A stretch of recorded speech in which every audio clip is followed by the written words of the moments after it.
నమస్కారం. HR TV9 news కి స్వాగతం. ప్రతిక్షణం ప్రజల కోసం. సోమవారం ఉదయం 9 గంటలకు లక్కిరెడ్డిపల్లి మండల కేంద్రంలో తెలుగుదేశం పార్టీ కార్యాలయం ప్రారంభోత్సవ కార్యక్రమానికి గౌరవనీయులు రాష్ట్ర రవాణా యువజన క్రీడా శాఖ మంత్రి మండిపల్లి రాంప్రసాద్ రెడ్డి చేతుల మీదుగా ప్రారంభోత్సవం నిర్వహించబడును. కావున రాయచోటి నియోజకవర్గ వ్యాప్తంగా ఉన్న తెలుగుదేశం పార్టీ నాయకులు కార్యకర్తలు పెద్ద ఎత్తున హాజరై మంత్రి ప్రోగ్రాంను విజయవంతం చేయాలని మనవి అని తెలుగుదేశం నాయకులు తెలియజేశారు. అందరికీ నమస్కారం.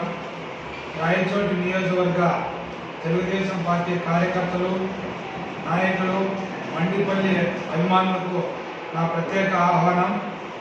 రేపు ఉదయం లక్కిరెడ్డిపల్లి మండల కేంద్రంలో నూతన తెలుగుదేశం పార్టీ కార్యాలయం ప్రారంభోత్సవం కార్యక్రమానికి రాష్ట్ర మంత్రివర్యులు మండిపల్లి రాంప్రసాద్ రెడ్డి గారు ఇచ్చేస్తున్నారు.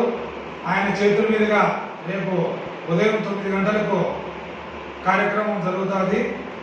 9 గంటలకు ఎంఆర్ఓ ఆఫీస్ ఎదురుగా మిట్ట మీద నుంచి ర్యాలీ స్టార్ట్ అవుతుంది. దీనికి ప్రతి ఒక్కరు కూడా నియోజకవర్గంలో ఉండే ప్రతి ఒక్క తెలుగుదేశం పార్టీ అభిమాని, కార్యకర్తలు, మండిపల్లి అభిమానులు వచ్చి జయప్రదం చేయాలని కోరుకుంటున్నాను.